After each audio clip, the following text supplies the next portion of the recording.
mobilier national, cette grande dame se modernise et crée des mobiliers tout à fait typiques de notre époque, d'un nouvel organisme, l'atelier de création du mobilier national. Le fait d'actualité au chapitre des arts est incontestablement l'inauguration par M. André Malraux, ministre d'État chargé des Affaires culturelles, du Salon des artistes décorateurs à Paris, dans la grande nef du Grand Palais. Salon placé sous le signe de l'art de vivre, un nouvel art de vivre. On a beau être conservateur dans le bon sens du terme, on n'en est pas moins à la pointe de la recherche. La preuve, cette demi-sphère est en fait, avec ses tiroirs,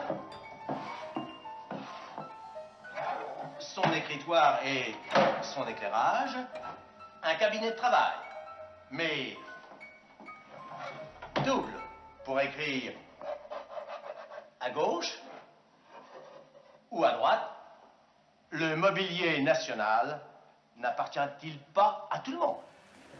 Alors, nous faisons une entrée solennelle.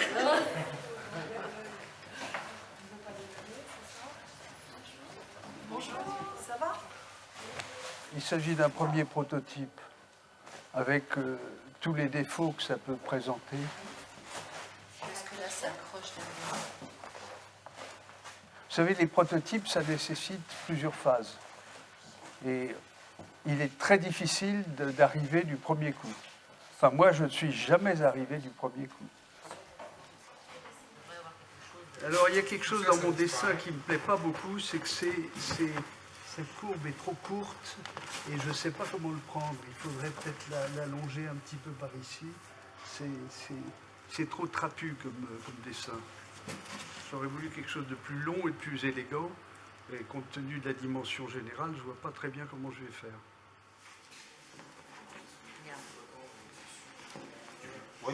C'est une commande du mobilier national qui m'a été faite personnellement. Voilà. Je travaille avec le mobilier national depuis peut-être 40 ans ou 35 ans, je ne sais plus exactement. J'ai travaillé pour le musée du Louvre en collaboration avec le mobilier national. J'ai travaillé pour les appartements privés de l'Élysée du président Pompidou avec le mobilier national. Ça a été le grand projet du mobilier national à l'époque. Voilà. Et nous avons travaillé toutes les techniques aluminium injecté, matière plastique, textile extensible. Monsieur Pompidou, lui, il avait une vision politique du problème. Il m'a dit, je veux quelque chose de moderne.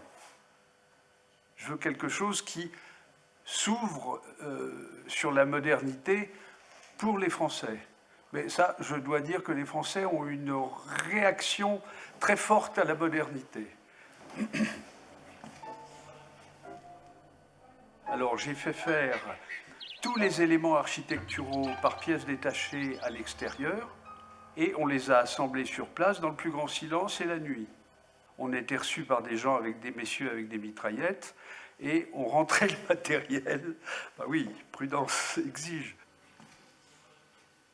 Je sais pas si on peut dire un vachier, enfin c'est pas...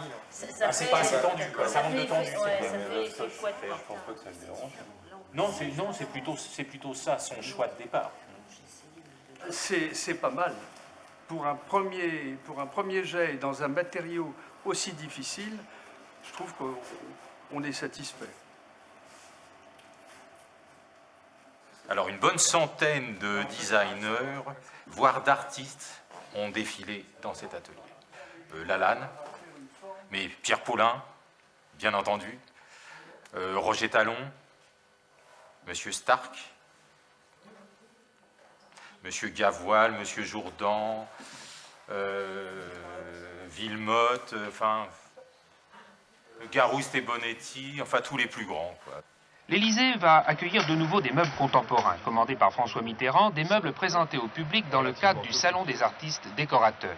Philippe Starck, lui aussi, privilégie le métal, ici l'aluminium, pour 2 fauteuils, l'un qui sera recouvert de toile, l'autre de contreplaqué d'ébène. Le voici. Moi, à l'époque, j'habitais aux États-Unis Et j'étais pas du tout là-dedans. Et un jour, j'ai reçu un coup de téléphone, en effet, de l'Élysée. Il y avait donc du Pavillon, Mitterrand, je pense Lang, qui m'ont demandé de revenir à Paris. Ce qui est un choix assez drôle, parce qu'à l'époque, enfin, je suis toujours un peu sulfureux, mais à l'époque, je l'étais franchement.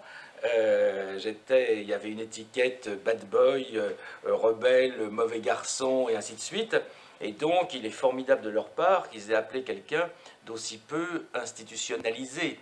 Et donc, ils avaient en effet choisi une mouvance franchement avant-gardiste. Après, il y a eu des discussions fonctionnelles sur la chambre du président, dans la mesure où il voulait, je ne me rappelle plus, 1400 ou 14 000 livres dans sa chambre, et je trouvais ça idiot. De vivre avec tout ce poids comme ça dans sa chambre, comme ça, tous ces titres. Pour moi, c'était contraire au repos de l'esprit en tant qu'investissement à la création, au rêve. Et donc, je lui ai dit que je refusais de lui mettre la bibliothèque dans sa chambre. J'avais simplement oublié quelque chose, c'est que le président de la République, c'était lui et pas moi. Donc, il a quand même mis ses livres dans sa chambre. Cette chaise d'acier et de toile de Starck sera vendue autour de 350 francs. Chacun, demain, pourra donc, à peu de frais, se donner l'impression d'être assis à l'Élysée. Ce mobilier était donc fait pour encourager, réinjecter de l'énergie dans l'industrie française. Aucun éditeur français n'a repris les modèles. Et tous les modèles sont partis en Italie. Et ces modèles sont encore et toujours parmi les plus grands best-sellers mondiaux et ont fait la fortune des 3-4 compagnies aujourd'hui qui se sont bâties grâce à ça.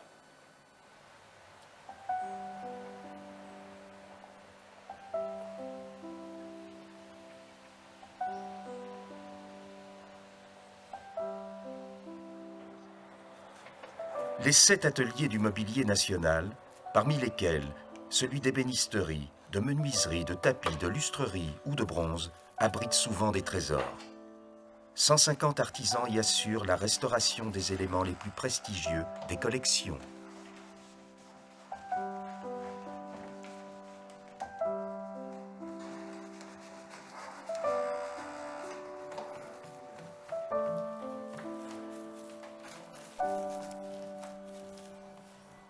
Alors ici, vous êtes dans l'atelier de tapisserie ameublement, qui restaure tout ce qui est mobilier garni. Donc évidemment, principalement des sièges, chaises, canapés, fauteuils. Donc ici, nous avons plus particulièrement l'ensemble de mobilier de la chaumière au coquillage de Rambouillet, qui était un petit pavillon qui se trouve dans le parc, assez isolé du château. C'est une sorte de folie de la fin du XVIIIe siècle qui a été aménagée à l'intérieur dans un esprit de grotte, puisqu'il faut savoir que l'ensemble du salon est entièrement recouvert de coquillages.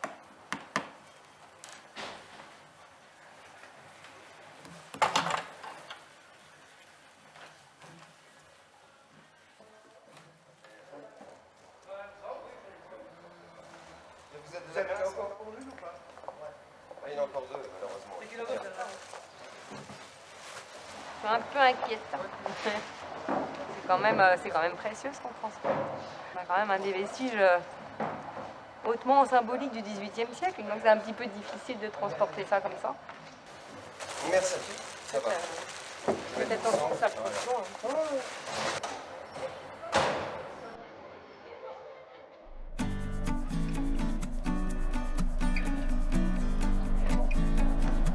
Très charmant.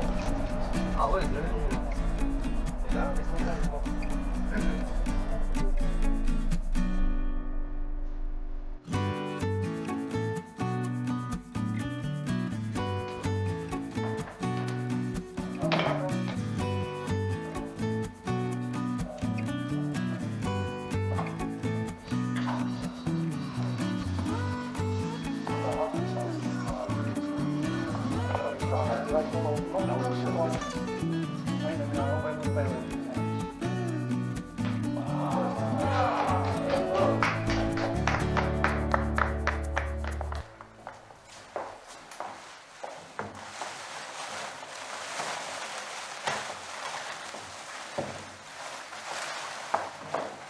Cette chaumière a été créée par le duc de Penthièvre dans les années 1781.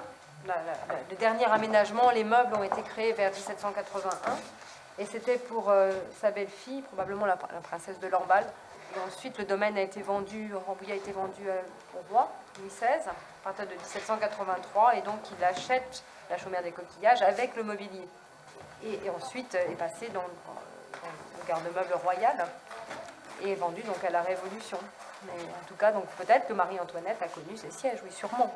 Elle est sûrement venue, en venant à Rambouillet, elle est venue sûrement dans cette chaumière et elle a connu ces sièges. L'emplacement est vraiment dicté par la forme même du siège. Le dossier adopte la forme de la niche, donc c'est évident que c'est là. Et les canapés se mettaient toujours le long des murs. Donc là, en plus, l'échancrure du dossier fait que ça ne peut être que là. C'est évident, on n'a pas d'autre possibilité. C'est une grosse émotion parce que moi, je les ai toujours vus en réserve au Mobilier National. C'est pour moi, je crois, le plus beau meuble qu'on puisse avoir au Mobilier National. C'est quand même des meubles exceptionnels, on n'en a jamais fait des comme ça. Donc c'est vraiment inédit, c'est beau, c'est une couleur extraordinaire. Donc c'est vrai que c'est de retrouver les objets dans leur contexte, c'est un moment d'émotion. Je crois que les derniers qui les ont vus, ils étaient juste pendant la tourmente révolutionnaire, donc c'est quand même un certain temps et c'est beau de pouvoir retourner comme ça dans l'histoire d'un coup. Tu as fait une photo des sièges? Pardon? Tu as fait une photo des sièges en place? Non, j'attendais que tu finisses. Ah, c'est beau, viens voir. Enfin, venez voir. Rien qu'en voyant ces objets, c'est toute l'histoire de France qui se déroule sous nos yeux, à travers des objets qui par ailleurs sont d'une qualité esthétique, enfin tout à fait extraordinaire. Et donc c'est effectivement intéressant d'explorer cette problématique, de voir comment le pouvoir se sert du mobilier, du décor, pour affirmer une idéologie, ou pour en rejeter une autre, ou pour affirmer une filiation, ou pour exprimer certains symboles. Il y a effectivement un discours politique qui passe par une mise en image dans l'espace qui est la création d'un décor autour des lieux de pouvoir.